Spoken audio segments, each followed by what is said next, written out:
მამისათა და ძისათა სულიწეწმიდისათა მოგესალმებით ვივაგრებთ საუბრებს საგოს სამართალზე განვიხილეთ პირველ და მეორე მსოფლიო კრებები ადგილობრივი კრებები ხედავთ ისტორიული სიტუაცია პოლიტიკური და სოციალური სიტუაცია როგორ აისახება საკრებებზე იმის თუ დევნა იყო სხვა საკითხები აქტუალური როცა შეწყდა დევნა ჩდება ახალი საკითხები ახალი პრობლემები შეიძლება ვადა იყო მაგრამ გამონაკლისს შემთხვევები იყო რადგან დევნისას კომფორტის და სიმდიდრის მოყავე ხალხი ნაგებად მივიდოდა ეკლესიაში მომზადებული წამების უნდა ყოფილიყო და დევნისა ხოლო უკვე როდესაც სახელმწიფოს მიერ არის აღიარებული ქრისტიანობა და გარკვეული პრივილეგიებიც აქვს თვითონ იმპერატორი უკვე ეთხოვა მირონცხებულია და მას ევალება დაცვა ჭიშმარიტ სარწმუნოებისა ამდენად აქ უკვე სხვა პრობლემები ჩნდება თვითონ დევსახურთა და საკუთარ იერარქიასა ასე ზნეობრივი პრობლემები რეუსა და სასვეპირებთან ურთიერთობაში. მაგრამ ამასაც ჩვენ ნახეთ პირველ კრებაზე განსაკუთრებით და მეორე კრებაზეც კრების ერთ თავარი თემა გახობს არის ეკლესიის სწავლამოძღვრების სიწმინდე დაცვა მისი იმ სწავლამოძღვრებისა რომელიც ქრისტიანიდან ხუთა დროიდან მოდის ღვთისშემეცნების საკითხები თეოლოგიური საკითხები და სარწმუნოების დოგმატური სწავლამოძღვრებები აი ასეთი კრება არის მესამე მსოფლიო კრება რომ ჩატარდა ეფესოში 71 წელს და მიზეზი მისი მოტივი იყო რომ კონსტანტინოს საპატრიარქოში და კონკრეტულად კონსტანტინოს პატრიარქის ნესტორის მიმართ ნესტორის მიერ უკაცრავად იყო გამოთქმული თავისი მოსაზრება რომელიც ეხებოდა ყოველდღიურ ღვთისმშობლებს ეწოდება მას ღვთისმშობელი თუ ქრისტეს მშობელი თითქოს არ მნიშვნელობა ჩვენთვის დღეს მაგრამ ღვთისმშობელი უშუალოდ მიუთითებს რომ ღმერთი იშვა მისგან ქრისტეს მშობელი ქრისტე მესია და შეიძლება უფრო აქ ადგილი ქონდეს ადამიანურ ასეთ ელემენტს და ანუ უპირატესობა მას ენიჭება ამიტომ არა ღვთის არამედ ქრისტეს ან მესიის მხსნელის მშობელი ჩვენთვის ღვთისმშობელი ზოგადად ქრისტეს მშობელი არის მაგრამ აღმატებულობა მისი სიწმინდესა მაშინ მდგომარეობს რომ უფალმა ინება მის წიაღში შემოსვლა და ხორცშესხმა და მისგან შობა ქვეყანაზე და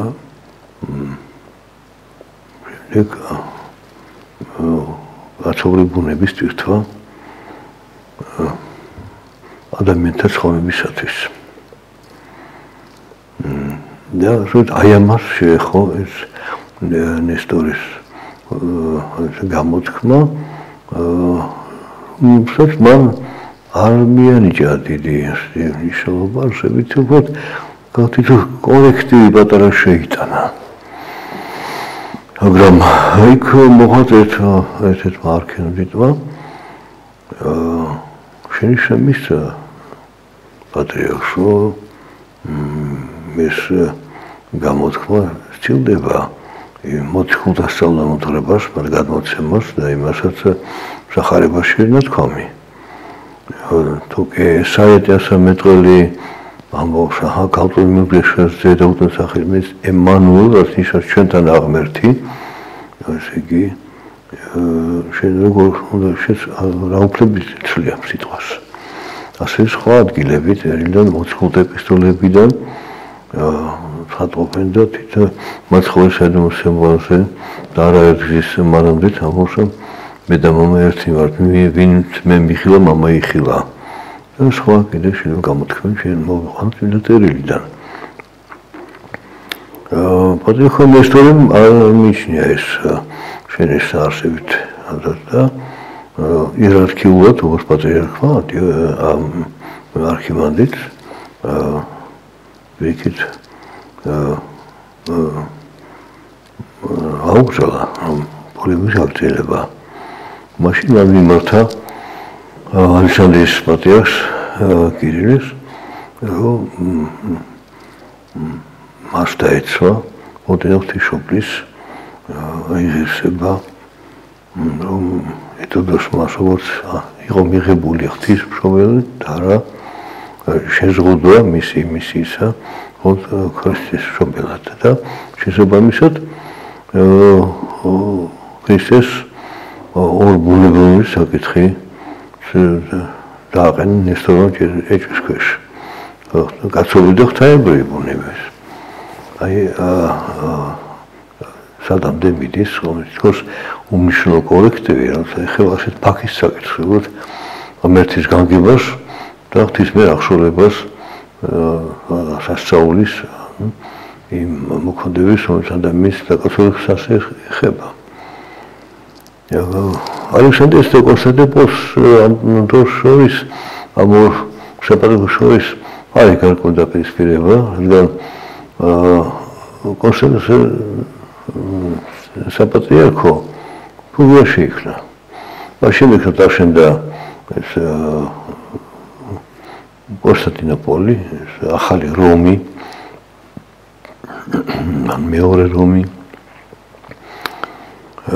მეორე მსოფლიო კრებაზე იმის შემდეგ ხდება გარკვევა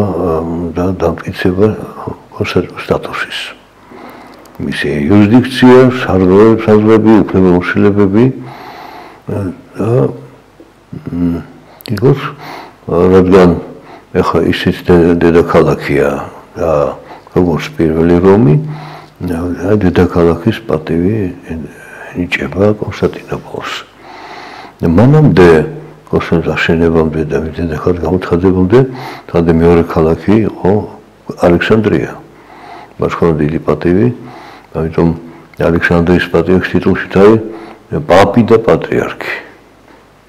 რომის პაპია და შემდეგ კონსტანტინის პაპი და პატრიარქი. და რადგან ალექსანდრია ამარაგდა მთელ რომის იმპერიას ხორბლით, პურეულობით. და ერთ-ერთი მდიდარი ქვეყანა დიდ როლს ასრულებდა იმპერიაში. და მოსახლეობის რაოდენობრივად განათლების ცენტრები და ოდნაირად იყო ნამდვილად დიდი ასეთი ქალაქის და ცენტრის ადმინისტრაციული, ეკონომიკური და კულტურული სამეცნიერო. ამიტომ ეს ამბიცია ალექსანდრიის პატრიარქის იქოს იყო დამცრობილი. როდესაც აღზევდა კონსტანტინოპოლი. ეს უფრო შეიძლება ითქვას ადამიანური მომენტია, როცა ჩვენ მივაჩნია, რომ ჩვენ უფრო უპირატესი ვართ და სხვა ჩვენ შემდეგ მოსული ნაკლებად არიან და ჩვენ შემდეგ უნდა იდგეს ორთოში ადამიანი მომენტი ჩაერია მას და პატრიარქი კირილე ჩაერთო ამ პოლემიკაში. და რადგან ესეთი ორი დიდი საპატრიარქო ერთმანეთთან მოვიდა დაპირისპირებაში, საჭირო გახდა ამ კრების მოწევა.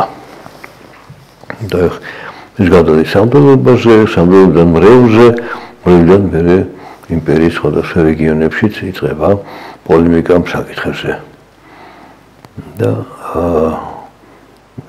იყო მოწეული კრება. თვითონ კირილე ალექსანდრიამ მოითხოვა, რომ ყოფილიყო ეს კრების ადგილი არა კონსტანტინოპოლი, ან იკეა როგორც მანამდე იყო არც რომი არამედ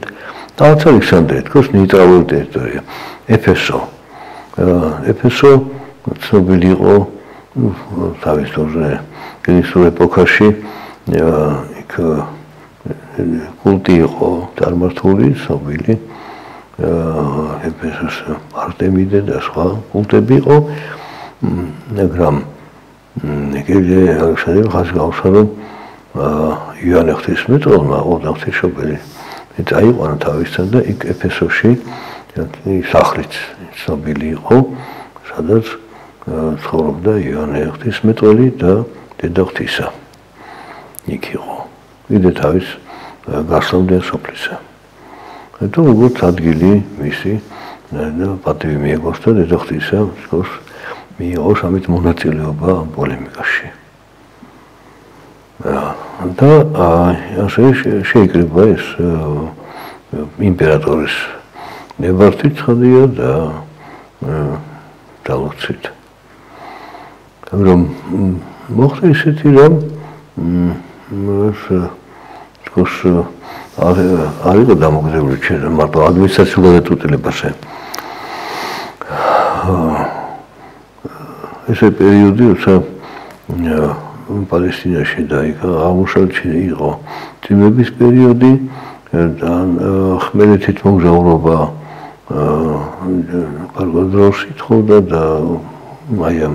სეზონური წვიმის გამო ყოლდებოდა ხოლო ზღვით გემით მისვლად რასითავთანილა ხდებოდა და ამ გამოიწია ანტიოქიის საერთო დელეგაციის და მისი დელთავრის დაგვიანება. და პატრიარქი კირილემ მოითხოვა რომ გადაუყურებთ დავითხოვთ ახლა ისე რომ ჩაუნჩენ ხო არის ახლა დღეს ადვილია ტელეგრაფი და პოსტა შორს მაშინ სახმელთო თუ შეძლებოდა ხმელთით ეს ინფორმაცია ადამიანური ასეთ შესაძლებლობის ფარგლებში იყოს და ამიცაც ხონდა მნიშვნელობა. ამიტომ და კონდოს დაელოდნენ ანტიოქიის დელეგაციას და რატო იყო მნიშვნელოვანი რომ ანტიოქიის როგორც ძველი საპატრიარქო ალექსანდრიის შემდეგ იყო ანტიოქია და მასაც თავისთავად თავისი ინტერესები აქვს მაგრამ საქმეში იყო და ის იყო საქმე რომ ნესტორი პატრიარქი კონსერვსა ანტიოქიდან იყო და ანტიოქელები მისი მხარდამჭერები გამოვიდოდნენ. ანუ ხედავთ ესე ჩაურებას ეცა მოვლენას, როდესაც ადამიანებში მიხედავთ იმის რომ პირი არიან, მაინც პირადი ურთიერთობები და დამოკიდებულებები გარკვეულ სახდენ. მათ ქმედებაზე, საპირეებზე ან არჩევანზე. და ნესტორი ელოდებოდა რომ ანტიოქელები მოვიდოდნენ და ის აიქნებოდა მარტო ამკლების დროს მაგრამ ვილე ალექსანდრე უნდა ჩვენ დავთქვით თარიღი და შევასრულებით ეს ჩვენი ბრალი არ რომ ის იგვიანებს ამდენი ხალხი რატომ უნდა ველოდოთ და თორე ხის ლოდინის შემდეგ მაინც კირილ პატრიარქის მოთხოვნით კრება დაიწყო მიყვებიათ ვითარებას ამ კრების გარმო და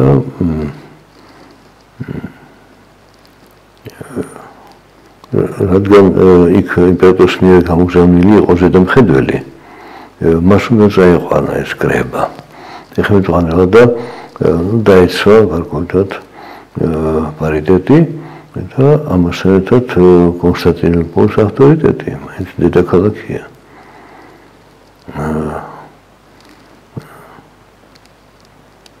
მან გამოცხადა რომ კრების დაწყებამდე არანაირი საჯარო განცხადება არ უნდა მოხდარიყო დაკავშირებული ამ პოლემიკის საგანთან საკითხთან ხა კირილემ ხარო კი მე პატარა რეპლიკა მაქვს სასქმელი და დავიწყებთ რა თემაზე ვიწყებთ ჩვენ და ამას შევეხებ მარტო და მიიღო ეს ნებართვა და ზუსტად მან გადმოსცა თავი მნიშვნელოვანი საკითხი რომ ეს ეხება ოჯახის ღირსებას და მაცხოვრის ორბუნებობის საკითხს და ბიძაბი ბრალიდას და ნესტორს მოკლე ხან აი ამ საუბრისას თუ ცოტა ამწავა საკითხი მაგრამ გამოიწყე უკვე შფოთება კრების წევრებს შორის რომლებიც სხვა რეგიონიდან ჩამოსული და ჯერ კარგად არიან გარკვეული რას ეხებოდა ეს კრება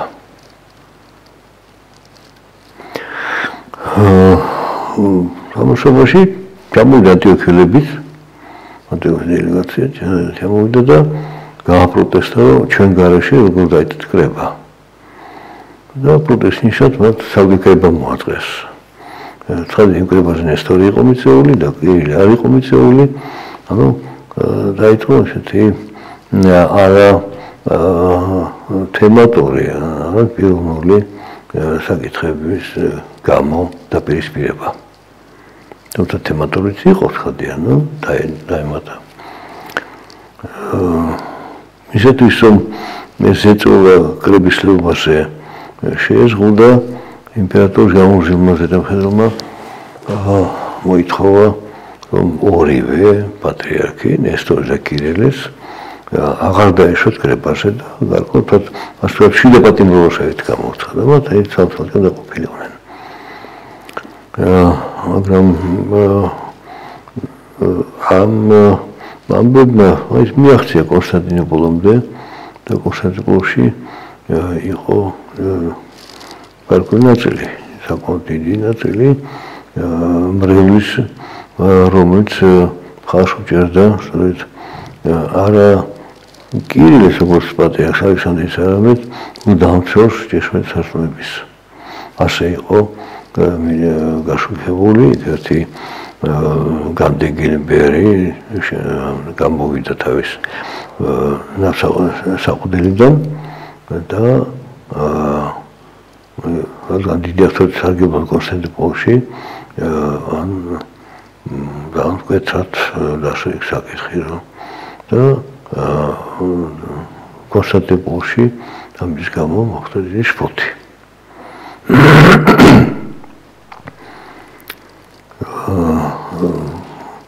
მოხდა დაჩქარება კრების ესე კირილი გამოშვებდა ბოლოს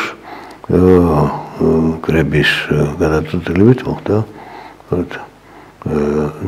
ნესტორის დაყენება პატრიარქობიდან და მისი აღმოსავლეთ პროვინციებში გაგზავნა გადასახლება და ეკლესია მიიღო ის ანუ დაამტკიცა კიდევ ერთხელ სწავლა მოძღება რომელიც უკვე სამსაუზე მეტია ანუ მოსკოვიდან დროიდან იყო აღიარებული ახლა ჩვენ კრების რამდენიმე მუხს განვიხილავთ და მიმართვასაც ამ კრების გახსნისას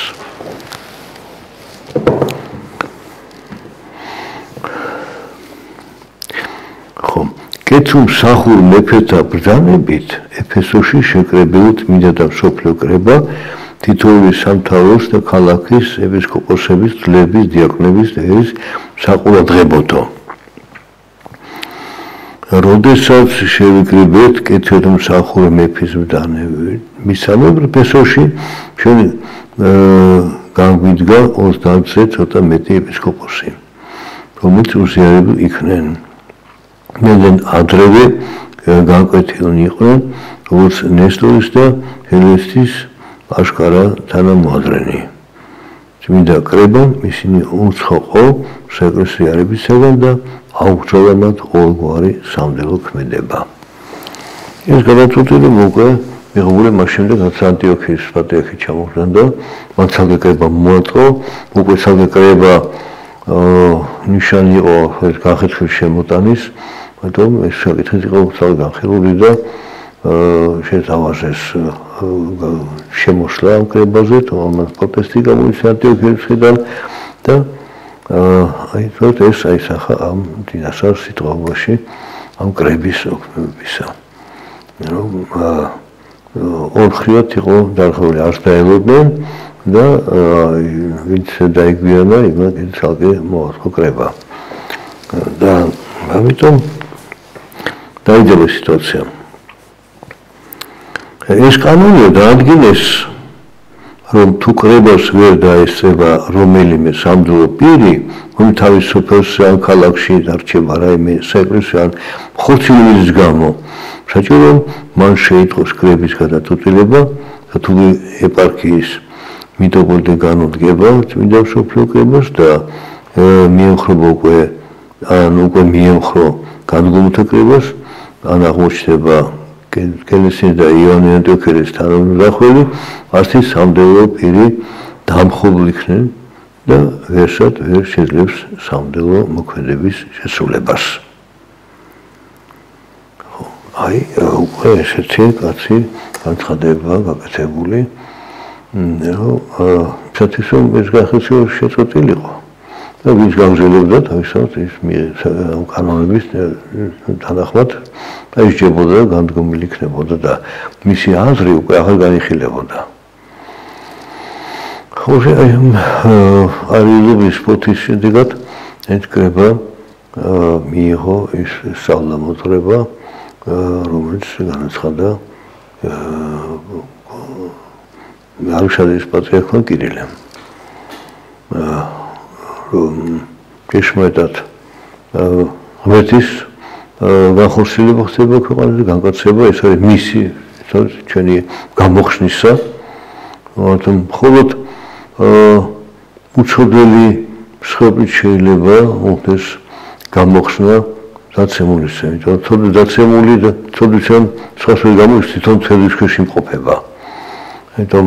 არც მით უმეტეს საქონლის შესაძლებლობის ხელფლი იქნებოდა ეს ზვარაკი თუ კრავი, იმ სისხლით, იმიტომ ადამიანი უპირატესია, ყველა ქმნილებაზე ქვეყანაზე, ხორციელქმნილებათა შორის უპირატესი და უმწემესი შეწირვა მხოლოდ შეიძლება იყოს სიმბოლური გამოხატულება ჩვენი სულისა, რომ მოხდეს ჩვენი გამოხსნა, მაგრამ ხსნელი მხოლოდ უფალი არის. რადგან ანგელთა დაასის თუმცა დაცემული, მაგრამ მაინც უმაღლესი იერარქიისებით გან იყო საცდური შემოსული და შეცდომილი იყო ადამიანი და რის გამოც დაცემულ ბუნება შეიძინა, მაშინ ხსნელი აღმატებული უნდა ყოფილიყო. ამიტომ მინება ღმერთმა და სათოიჩინა, რომ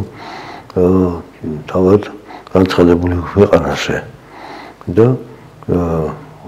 ყველა სამების დოგმატით ამაში მამისა ძისა სულისმირის და ძის მიერ ამაზე ხოთაშორის არეზის აღნიშნავს პავლე მოწმეების ეპისტოლეში, ტიმოთეს ეპისტოლეში, კოლოსელთა ეპისტოლეში და სხვა ეპისტოლეებში და ღრმა და საიდუმლო და მიუწვდომელ საიდუმლო განგებისა, ღმერთის განცხადებისა და ხორცშესვისა და კაცობრივი ბუნების ტვირთელისა, მაგრამ ეს კაცობრივი ბუნება სულად იქნებოდა კაცობრივი გარდა ცოდვისა. სწორედ აი ამ უცოდველის შეწირვა, ანუ გოლგოთის მსხვერპლი იყო საწყისი მასტურის ძლევისა, კაცობრივი ბუნებით, რომელიც უფალო შეისხა და გაცხადა ქვეყანაზე. თორედ აი ამ უდიდეს და უმთავრეს ერთ-ერთ დოგმატს შეეხო ეს კრება,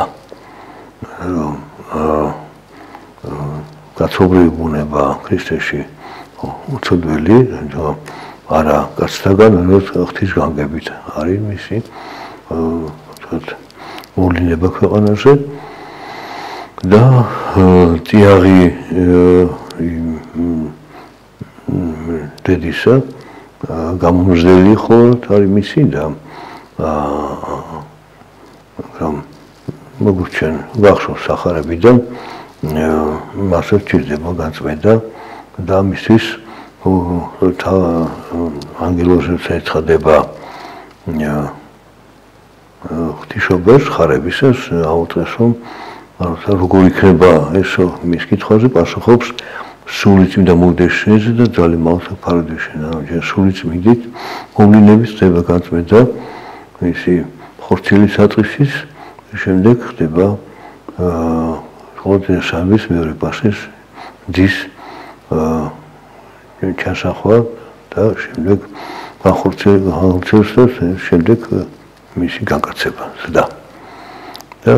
მსგავსად ადამიანს შობა ქვეყანაზე აი ეს ერთა უცოდველი კაცური ბუნებისა ეს არის თავარი მისია და ცხადია რომ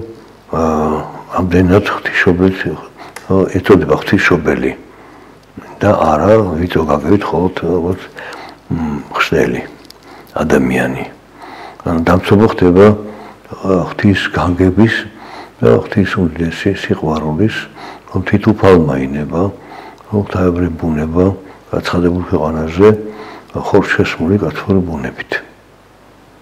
როგორც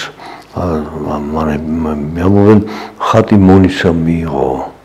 და დაიმდაბლა თავი ძისთან ქვეყანაზე გადმოშლით აი ამ უდიდეს საიდუმლოს ჩვენი სარწმუნოებისათვის ეხება ეს საკითხი და კრება დასრულდა იმიტომ ნესტორი იქნა გადასახლებული როგორც ვთქვით აღმოსავლეთ რეგიონებში და იმპერიის უდიდეს ნაწილზე მიღებულია ეს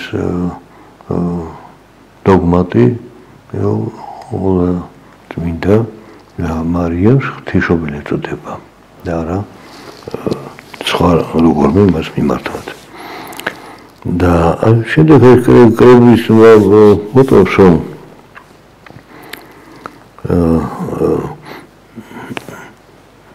ვინც ესე იგი ამ შეკრებას მოაწყობს და განუდგება და აღმოჩნდება საიონია და გოსტანავზახვილი ასეთი სამდელო პირი დამხობილი იქნება და ვერსაც ვერ შეძლებს სამდელო მოქმედების შესრულებას. მიგ ეპარქიის ეპისკოპოსთა საწინააღმდეგოს ვერაფერს მოიმოქმედებს როგორც კრების მიერ საეკლესიო ზიარებისგან განკვეთილი. ის დაემორჩილება მართლმადიდებლური მიტროპოლიტების განჩინებას და საეპისკოპოსო პატივი მწართეულ ექნება. აი ამ განგებით, ამ ბრძანებით და კანონით ნესტორი იქნება გადასახლებული. და აქ შეიძლება კიდევ ამ კრებიდან ჩვენ გავიხსენოთ სხვა ასე მუხლები, როდესაც ეს განცხადება გაკეთა დოგმატი ეფესოს მესამე სოფლიო კრების და კრების რომელიც მოისმინეს და მას შემდეგ რაც საკითხი იქნა ნიკეის პირველი სოფლიო კრების 318 მამის აღწერილი ანუ სიმბოლო და თეოდორ მოფშეტელის მიერ შეთხსული ბოროტი მწამსი რომელიც ხუთესმა ხარსი და ფილადელფიელმა დაუდგენს ეფესოს კრებას. აი ამ განცხადების შემდეგ და თქვა რომ ზემოაღნიშნული საკითხი იქნა ეს განცხადება წმინდა კრებამ დაადგინა რომ არავის არ აქვს უფლება შემოვა სხვა საწინააღმდეგო გარდა იმისა რომელიც დადგენილი ნიკეის სოფლიო კრებაზე და თქვენ კარგად იცით ნიკეის სოფლიო კრება სწორედ ეს საკითხი ეს მუხლები ეხლა მაცხოვრის პოვნებას იესო ქრისტეს პოვნებას ხადათ არის გამიჯნული არის მისი ღვთაებრივი ბუნების შესახებ ნაწილი და არის ნაწილი მის კაცობრიობის ბუნების შესახებ და ხორცშესვა მისი როგორ ხდება სულისწმინდისა და მარიამის ქალთულისა და რის გამო სწორედ ღმერთი იშვა მისგან ამიტომ ღვთისმშობლად იწოდება ის არა ბუნებით არამედ ღვთისგანგებით ეს უდიდესი მისია და სწორედ ამის დამცრობის მცდელობა იყო ნესტორის ხიდან. ნესტორი გადასახლებული იქნა როგორც ვთქვით აღმოსავლეთ პროვინციებში და სადამდე ჯერ არ მიაღწია ამ კრების ოქმა და ბრძანებმა და იქ გავრცელა თავისი შეხედულება. იქ უკვე იყვნენ აღმოსავლეთის ეკლესია მოშორებული ანტიოქიიდან და მიქაც თავისი ცნობილებები იყო. ამიტომ ეს ორი მერე ნესტორის ჩასვლა მისი მომხრეების და შემდეგ და იქ უკვე დახვდა გარკვეულ ცნობილებში ყოფს ზოგიერთი ეპარქია ამას შექმნა ისეთი წარმოდგენა რომ ნესტორიანობა ფართოდ გავრცელდა. შეიძლება ითქვას რომ როდესაც ჩინგისხაენი მე ცოტა უკვე შორს მიდია დაახლოებით 8 საუკუნის შემდეგ ჩინგისხაენი შემოესია და შემოვიდა სპარსეთში ესაა ტერიტორიაზე შეიტყვეს რომ არის განსხვავებული სარწმუნოება რომელიც ვაჟდიანობას ცეცხლსემლობას და მაჰმადიანობას რომელიც გავრცელებულია მაშინ სპარსეთში წინააღმდეგება დევნილია მისგან და სწორედ ამ დევნილების დაცვა დაიწყეს მონღოლებმა და ჩინგისხაენის კარზე იყო რამდენიმე ნესტორიანი და აღმოსავლელი ქრისტიანი. ის გამოს გავრცელდა ესეთი წარმოდგენა თქოს მონღოლები ქრისტიანები არიან და პირველი შეხვედრა საქართველოში მონღოლებთან მოულოდნელი იყო ქართველებისთვის. მათ ეგონათ რომ ისინი ქრისტიანები და ებრძვიან მაჰმადიანობას, აღმოსავლეთ ისინი მაინც იყვნენ წარმართები და მათ თავისი ამბიციები ჰქონდათ და ამას იჩინა დაგეგმული ესეთი შედეგი. ეს ჩვენგან რამდენად სხვა სფეროში ნესტორიანობა გარკვეულად სახით შეერთებული ასიმილირებული აღმოსავლურ დღესაც ასოს იქ არის რამდენიმე მიმდინარეობა, რომელსაც ჩვენ ახლა შევეხებით. და ამ ბრძოლების შედეგად ხედავთ